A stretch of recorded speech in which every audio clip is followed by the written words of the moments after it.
Hi, നമസ്കാരം. ഞാൻ doctor Anusree VS, ഒരു ആയുർവേദിക് കൺസൾട്ടൻ്റാണ്. ഇന്ന് ഞാനിവിടെ ചർച്ച ചെയ്യാൻ പോകുന്ന വിഷയം എന്ന് പറയുന്നത് വൈറ്റമിൻ ഡിയുടെ കുറവ് കാരണം നമ്മുടെ ശരീരം കാണിച്ചു തരുന്ന ലക്ഷണങ്ങൾ എന്ന വിഷയത്തെ ആസ്പദമാക്കിയുള്ളതാണ്. നമുക്കെല്ലാവർക്കും അറിയാം, ഈ വൈറ്റമിൻ ഡി എന്ന് പറയുന്നത് സൺഷൈൻ വൈറ്റമിൻ എന്നാണ് അറിയപ്പെടുന്നത്. ഇന്നത്തെ സാഹചര്യത്തിൽ നമുക്കെല്ലാവർക്കും വെയിൽ കൊള്ളുക എന്ന് പറയുന്നത് വളരെ വിഷമമുള്ളൊരു കാര്യമല്ലേ. അതുപോലെ തന്നെ എല്ലാവരും ഇപ്പോൾ AC റൂമിലൊക്കെ ഇരുന്നിട്ടാണ് വർക്ക് ചെയ്യുന്നത്.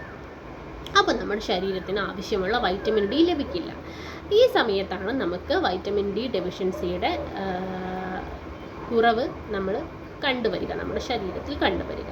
അപ്പോൾ നമുക്ക് അതിൻ്റെ സിംറ്റംസിലോട്ട് കടക്കാം. അതിൽ ആദ്യത്തെ ലക്ഷണം എന്ന് പറയുന്നത് ജോയിൻസിലും മസിൽസിലും ഒക്കെ ഉണ്ടാകുന്ന വേദന, അതായത് എല്ലുകളിലും മസിലുകളിലും ഉണ്ടാകുന്ന വേദന. ഇത് നമ്മൾ കൂടുതലായിട്ടും ബാക്ക് പെയിൻ ആയിട്ടാണ് കണ്ടുവരുന്നത്. ഇനി അടുത്ത ലക്ഷണം എന്ന് പറയുന്നത് ഫാറ്റിക്കാണ്, അതായത് അമിതമായ ക്ഷീണം, തളർച്ച എന്നിവ നമ്മൾ കാണും. അടുത്തതായിട്ട് നമ്മൾ കാണുന്നത് ഉറക്കക്കുറവാണ്. നമ്മളിപ്പോൾ രാത്രി കിടക്കുന്ന സമയത്ത് നമ്മൾ തിരിഞ്ഞും മറിഞ്ഞും ഒക്കെ കിടക്കുമ്പോൾ നമുക്ക് ഉറക്കം കിട്ടാത്ത അവസ്ഥ വരിക. ഇനി അടുത്ത ലക്ഷണം എന്ന് പറയുന്നത് മുടി കൊഴിച്ചിലാണ്, അമിതമായ മുടി കൊഴിച്ചിൽ.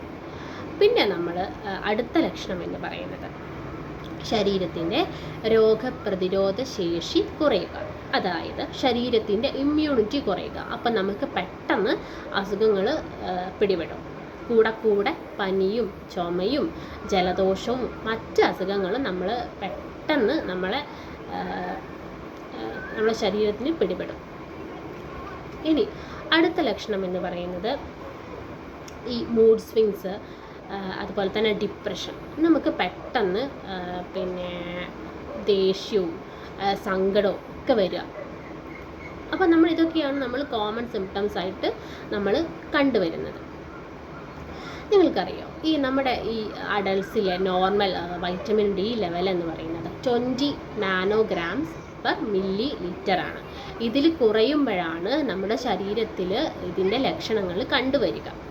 അപ്പം നമ്മൾ ഇങ്ങനെയുള്ള ലക്ഷണങ്ങളൊക്കെ ഉള്ളവർ എന്താ ചെയ്യുക, നമ്മൾ അവിടുത്തെ അടുത്ത ലാബിലൊക്കെ പോയിട്ട് ഒന്ന് ടെസ്റ്റ് ചെയ്യുക വൈറ്റമിൻ ഡിയുടെ ലെവൽ.